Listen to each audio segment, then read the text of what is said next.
Hey guys, welcome to the next video in our series. Let me just check that everything's in order. Yeah, okay. So today we're going to be talking about one of the things that you guys have been asking for, which is hard surface. I'm going to show you a very quick workflow on how you can start doing some very nice hard surface stuff. So let's jump into it. There we go. Whoop. There we go.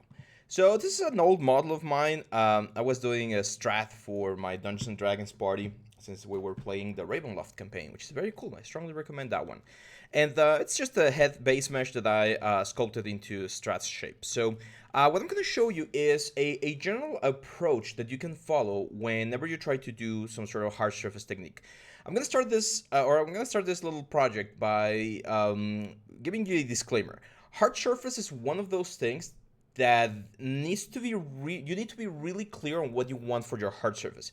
It's not the same to do subdivision hard surface, game hard surface, 3D printing hard surface. Like, even though the process might be similar, the way you prepare all of the elements at the end is quite different. For like subdivision hard surface, if you're doing this for like a movie or a commercial or something, topology is super important. You need to make sure that your topology will smooth out nicely whenever you either turbo smooth or go into subdivision mode, right? For game hard surface, like imagine we're doing like a Halo suit or like a Gears of War armor, stuff like that. In that case, it really doesn't matter because you're going to be retopologizing everything, and the main thing is making sure that your high poly is as nice as possible so that when you do the retopology, everything falls into place, right? And finally, if you're doing just like 3D printing or any other stuff, then it really doesn't matter. As long as it looks super cool here in Zbrush, you're going to be fine. Printing it might be tricky in certain areas, but it shouldn't be that bad. So I'm going to clone this guy or duplicate this guy because I'm gonna be using this as the mesh. So we're gonna do some sort of like helmet. Okay, so I'm just gonna start sculpting, and I'm gonna try to go with like a sketching approach where I'm just gonna like roughly give myself an idea of how I want this helmet to look. So I'm gonna go with this sort of like Spartan look. So I'm gonna have like an open section right here. So see how it looks dark because we're seeing like the, actually I need to go to the other one. It looks dark because we're overlapping both elements. We're gonna be deleting most of the things in just a second. So let's go back here. There we go. Oh, actually, let's go back before we did this. By the way, I found a bug in one of the latest drivers, I think for Wacom. I'm not sure if you guys have encountered this, where you like tap on your tablet and then you release, and it kind of remains like you're kind of like moving the tip even though your pen is no longer touching. Make sure here on the Wacom teleporters, if that happens to you, lower the tip double click distance and it should solve it. It was driving me insane last night. So there we go. Gonna go here, and with my clay buildup, I'm just gonna start like sketching out how I want this helmet to look. So let's do like something like this. Then we're gonna go like here. I'm gonna try to keep like very straight shapes for now. That's it. So I know that that's gonna be like the hole, right, for the mask, which means that the helmet, of course, needs to be extruded quite high. So on the initial stages, what you want to do is you want to like just block in real quick, like the main shapes of your element, because again, as I mentioned, like we definitely need a little bit more distance here to make sure that when we add like some sort of like face split or something, everything looks good. So I'm gonna use my move brush here, push this in, and the main brush you're gonna be using, or one of the main brush, is Trim Dynamic and Hard Polish.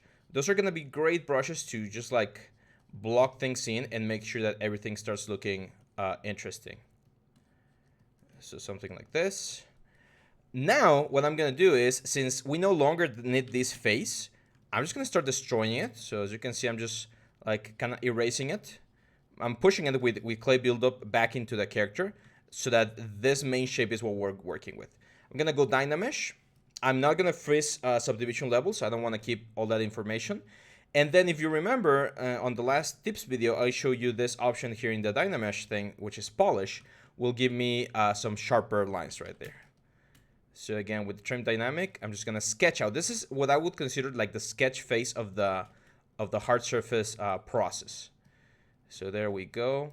Now I like when they add this sort of like respirator kind of things here down on the character. So I'm gonna add this sort of like block here. Let's add some like ear pads over here. It's probably way too much. The ears, we can eventually like flatten them out, make them like tuck them in inside of the armor. That's completely fine. Then here we're gonna have something like this. A couple of like bends here, like a cylindrical shape. I think looks interesting. I think I'm gonna go in a little bit here. Probably some like comms or something, like the microphone or just something. So again, this is just a sketch. You can of course reference and look for inspiration in the internet, and that's completely fine. I do like this sort of like holes that he has there. I think I'm gonna add one more like here, and just add a little bit of mass because this should be covering the whole head.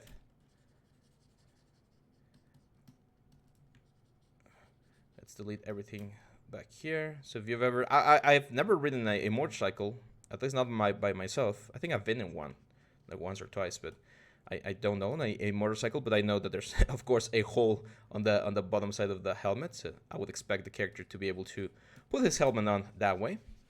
There we go. So now what I'm gonna do is I'm gonna isolate, going down here into the solo mode, and as you can see we have this thing, right? So it's a nice beginning of the shape of the helmet, but we need to clean all of the things that we don't need. So I'm gonna press Control Shift, and I'm gonna change my option here from select lasso or select rect to select lasso, and then Control Shift Alt, and we're just gonna erase all of these things right here. There we go. Then I'm gonna go into Modify Topology, and I'm gonna hit Delete Hidden, which by the way is up here, Delete Hidden. This is on my personal like setup.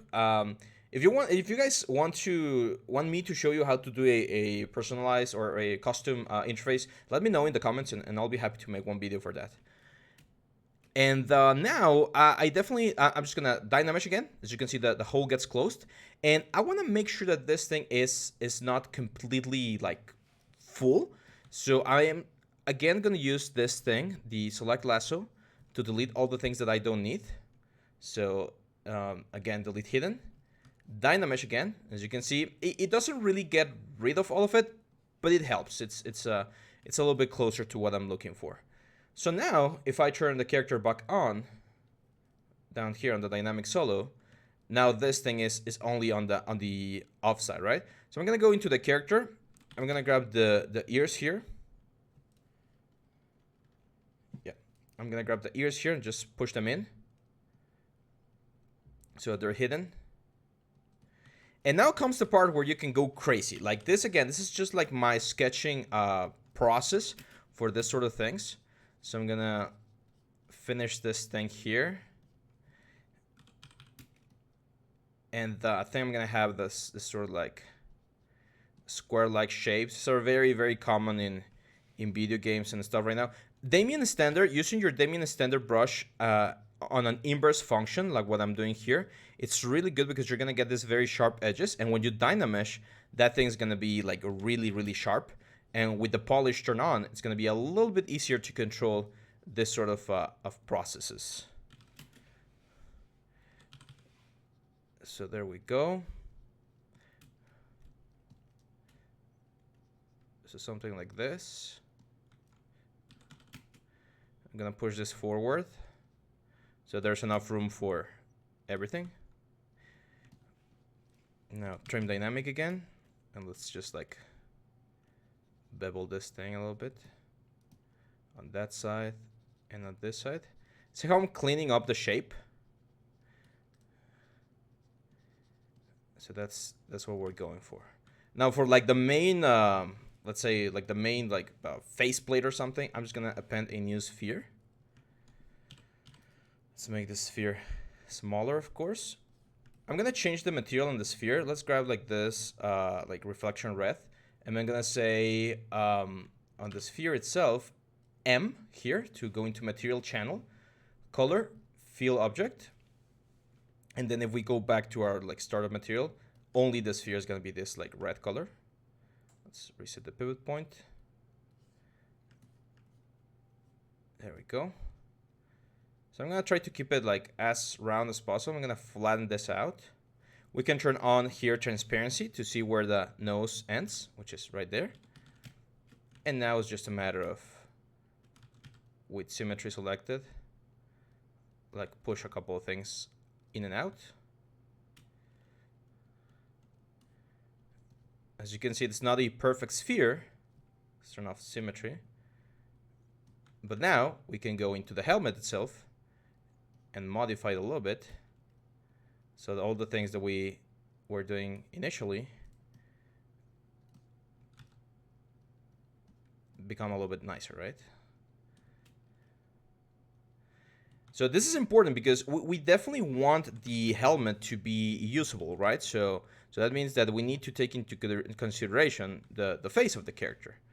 There, I think we can get away with making it slightly sharper there, and then just push this in.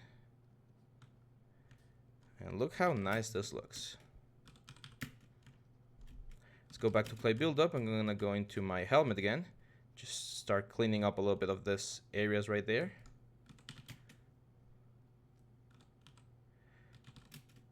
And again, with just Damien Standard, I'm just gonna sketch out like certain panels, right? So for instance, I like this sort of like panel here on the side. This sort of like weird shape. So let's do... I'm gonna be super honest with you guys. I'm not a fan of sci-fi things. I'm a super nerd for like fantasy, as you already know. But and sci-fi is not my strong field. I have a friend of mine. His name is Fox. You can look him up in ArtStation and in DeviantArt, I think. He's an illustrator, and he's really into sci-fi as well. He does some very cool robots, and yeah. So I'm a little bit out of the loop in regards to like current sci-fi trends and stuff. So I'm going with what I think feels feels good. The ear, I'm also gonna keep it like with this sort of like plates here, and I'm gonna do like a half decal right there. Now this is gonna be a different piece, so like this area right here is gonna be like a separate piece from the helmet. And then here I like the idea of having like canisters or something. And here's where insert multi-mesh comes into play. I can append. I'm gonna append a sphere here, and this sphere is just gonna be a placeholder. So I'm gonna kit bash a couple of elements here.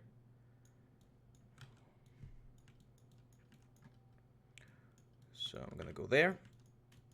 And then if I go BI, and we can go to like machine parts right here.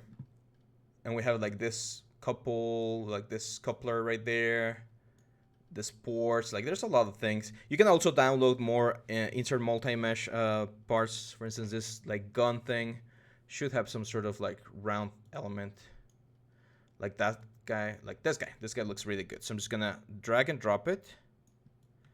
The normals are inverted, so I'm gonna go into display properties and I'm gonna hit flip.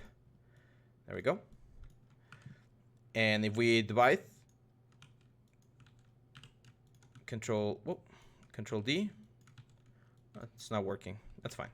So I'm just gonna make this smaller, get it in there, scale it up just a little bit there. And then, of course, C plugin and mirror. So subtool master, mirror, and we do OK. And there we go. So that just gives me a general idea, a rough idea of how that thing is gonna look. Here, I think it would be nice to have like something extra here. I'm actually I'm really excited for the new Halo game. When I was in high school, I used to play a lot of Halo. Remember I told you about the time I was in med school, where every day after med school I would come home and play Halo after studying and doing my homework, of course. Wink. and eventually I became really good. That was Halo Reach back in the day. So I'm really looking forward for the new Halo Infinite. So yeah, I like this sort of like detail there. You can of course like push it forward a little bit so that it goes above the main line. So yeah, these are mainly the tools I would suggest people to use. I don't want this video to go super long. I do promise one thing though, guys. I will be making a series. We're gonna start with a series again on tomorrow. So make sure to to check in. However, I've already planned what I want to do for this series. It's a little bit of a fan art. We've talked about fan art before. We're going to do a nice little fan art that's going to show you a little bit of the whole process. I want to go Maya, Zbrush. We're going to even do a little bit of XGen. So I think that's going to be really, really cool. And yeah, after that, if we have enough time, we'll do a hard surface, like a full hard surface complete techniques, right? But this toolset that you just saw, Dynamesh with polish turned on, kit bashing, using trim dynamic, polishing the coordinates, and just like sketching out the silhouettes. That's one very good, quick way in which you can get into a very nice effect here. Later on, again, when we come back to hard surface, I'll show you how the retopology and the subdivision process works as well, so that we can really go into this. Or if you want to, if you really like this video and you want me to continue with the helmet, let me know, and I'll be happy to continue. I will do what you guys want, and we'll try to always create cool stuff for you guys. So that's it for now. I'll see you back on the next one. Bye-bye.